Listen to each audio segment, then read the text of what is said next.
And next, I'm gonna go off script, go to Representative Reeves. Reeves, we'll have to make it quick if you can. Appreciate you being here. And then the other speakers, everybody else will have a little bit longer than Matt, Representative Reeves, but we'll kind of speed up because we have a hard stop at 12. Thank you, Chairman Townsend and members of the committee. Really appreciate you spearheading this issue several years ago, and proud of what Georgia's done so far, and just wanted to come down here because some constituents heard you were doing follow-up and care about this issue of public safety. I've got a lot of high school students in my area, 4 big high schools, and a lot of young people, and Gwinnett County has a vibrant addiction recovery community with nonprofits, and people really care about this. It is definitely on their mind.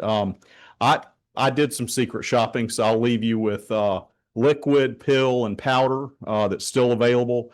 It was behind the counter, behind the glass. They did check ID, so they are enforcing the age, but there's a large quantity and large variety of quote unquote kratom products. And you've heard some speakers who've raised questions about what exactly is that. So I'm going to leave you with that and look at it. Three of them are from California. One's from Idaho. One's from Oklahoma. Some of them have ingredients on the product. Some of them have some question marks, but I'll let you firsthand take a look at it to do your deep dive. Also, I'm presenting you with laws from Virginia, Arizona, Florida, and Texas about their kratom laws. I know the information you got today was a lot more detailed than we had 3 or 4 years ago. And certainly some of these other states have looked at it in depth, and some of their definitions and specificity, it's at a deeper depth than we had at our availability 3 and 4 years ago. So I'll leave you with that. A couple of models, the opioid model, that's been mentioned a few times today. There's transparency and civil liability on opioid. And I saw Georgia Southern get a big check from DBHDD from that opioid trust fund. So there are funds available from the industry to help people and to innovate and make sure that products are safe. And so I think that is a model to study about transparency, civil liability, and then compensation for people who were hurt or addicted.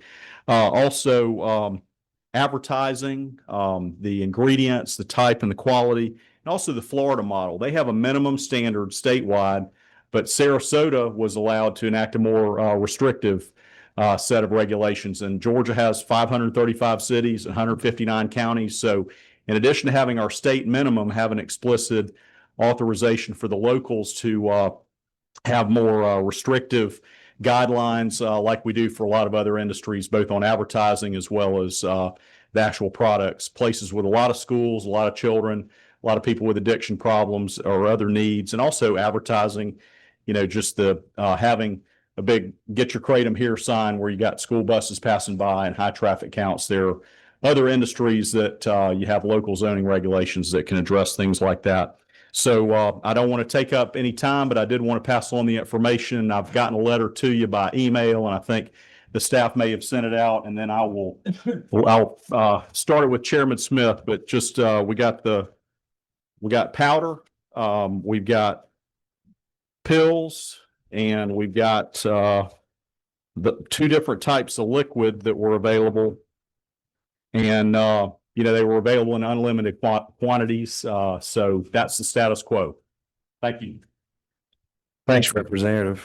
Appreciate you doing that. And one of the things I've done too, and it's the processes in the works where we do find something where we can do that secret shopping and it is over the limits, they don't go by the law. Report them to the sheriff, chief of police, whatever you have in municipality. And we need to go after the bad guys. Leave alone the good actors, but go after the bad guys. Thank you. Okay. Thank you, Representative Reeves. Good job.